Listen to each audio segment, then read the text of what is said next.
बहुत घटना।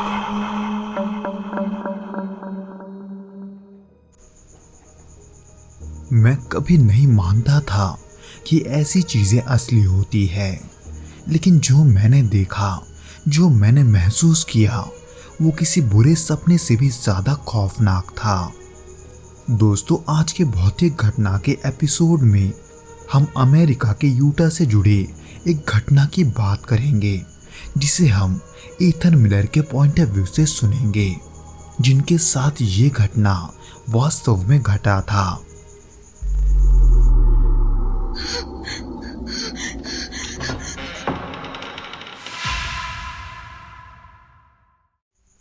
ये बात है साल 2002 की, जब मैंने और मेरे परिवार ने यूटा के एक दूर दराज इलाके में स्थित एक फार्म हाउस में रहने का फैसला किया था।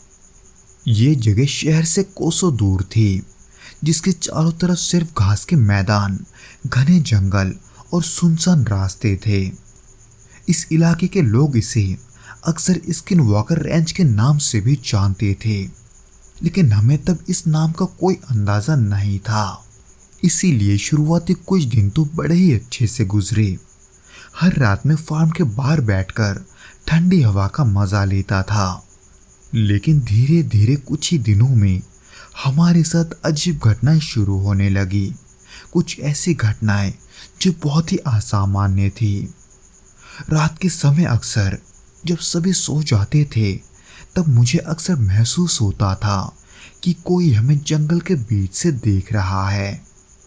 उस दौरान मुझे एक अजीब सी घुटन होती थी, जैसे किसी की निगाहें मुझे हमेशा घूर रही है। पर पहली असली घटना तो तब हुई जब हमारी गाय अचानक गायब होने लगी। सुबह होते ही हम देखते थे कि हमारी गायों में से कुछ गायें गायब है। हालांकि शुरू में हमें ऐसा लगा था कि किसी ने उन गायों को चुराया होगा, लेकिन हमने धीरे धीरे इन बातों पर गौर किया कि वहां ना तो कोई खून होता था और ना ही संघर्ष का कोई निशान। यानी कि अगर गाय किसी ने चुराई होती तो उन गायों को वहां से जबरदस्ती ले जाने में संघर्ष के कुछ निशान जरूर दिखते, पर वहां ऐसा कुछ नहीं था। वो सब ऐसा लग रहा था कि मानो गाय अपने आप ही वहां से चली गई हो। इसलिए कुछ समय के लिए तो हमें यही लगा कि गाय अकेले वहां से निकलकर जंगल की तरफ चली जाती है। हालांकि हमने दिन की रोशनी में भी कई बार उन गायों को ढूंढने का बहुत कोशिश किया था, लेकिन आखिर में हमारे हाथ कुछ नहीं लगा। जिसमें इसी बीच एक रात हवा तेज चल रही थी। उस दौरान मैं फार्म हाउस के बरामदे में बैठकर उन हवाओं का मजा ले रहा था, लेकिन तभी मुझे एक अजीब सा आवाज आया, जो कि जंगल के शुरुआती पेड़ों के पीछे से किसी के चलने जैसा आवाज था, जैसे सूखे पत्तियों पर किसी ने कदम रखे हो।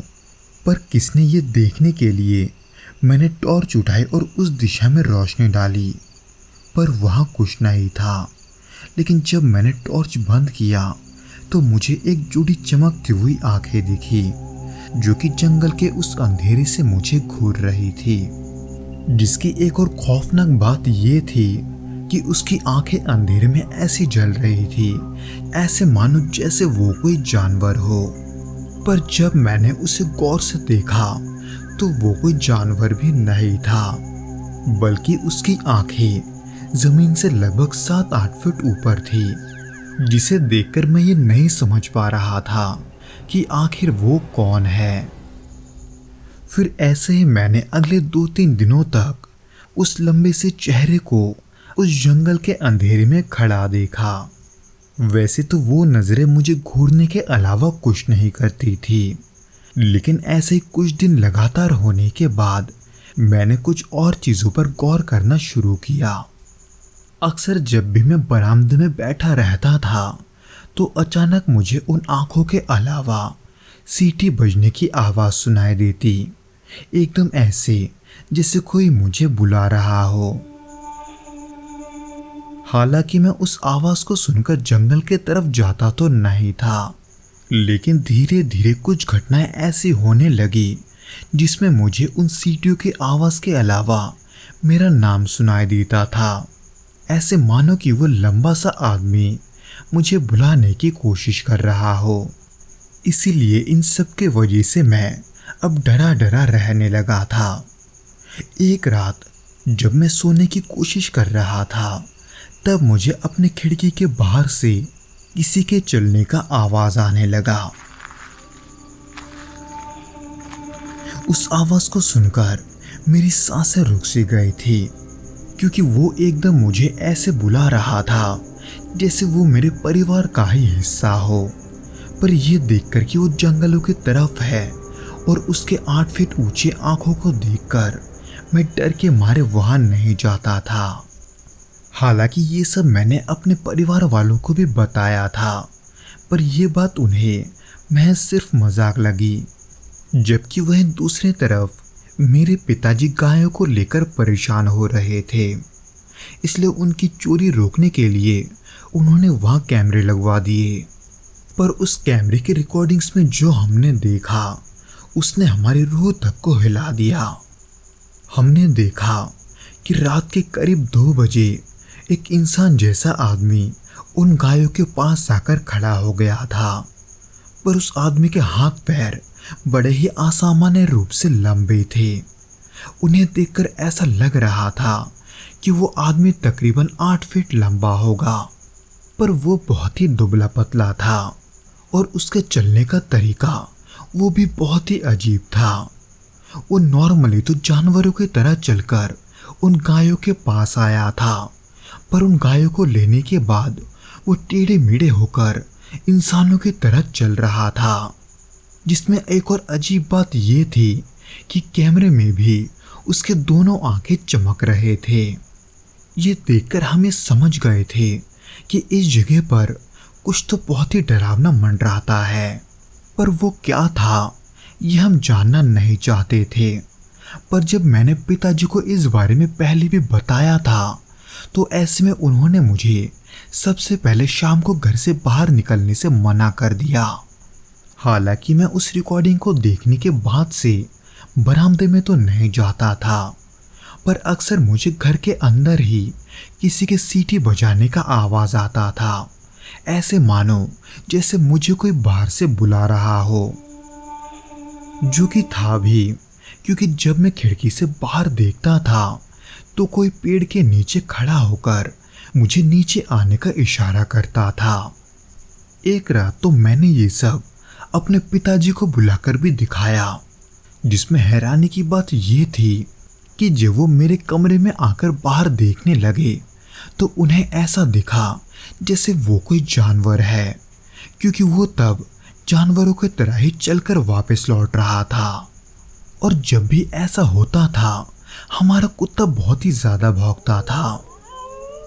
हालांकि इन सभी के दौरान भी हमारे गायों का गायब होना जारी रहा था। हमने ये सब रोकने के लिए बहुत ही कोशिश की, लेकिन कोई भी तरीका काम नहीं आया।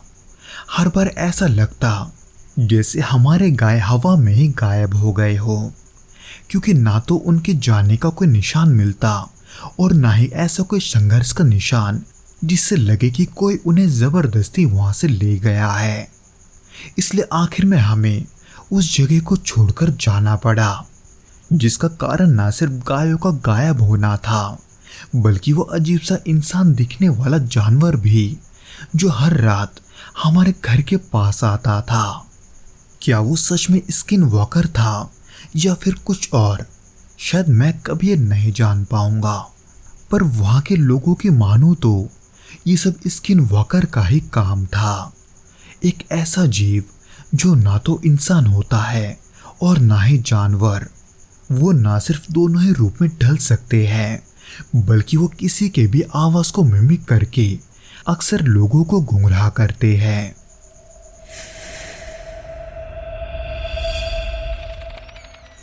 तो दोस्तों, ये तो था वो घटना जो कि ईथन मिलर के साथ घटा था। उम्मीद करता हूँ कि आपको ये वीडियो पसंद आया होगा, और अगर आया हो तो प्लीज़ इस वीडियो को लाइक करके इसे अपने दोस्तों के साथ शेयर ज़रूर करना, और हमें कमेंट करके ये ज़रूर बताना कि आपको ये वीडियो कैसा लगा।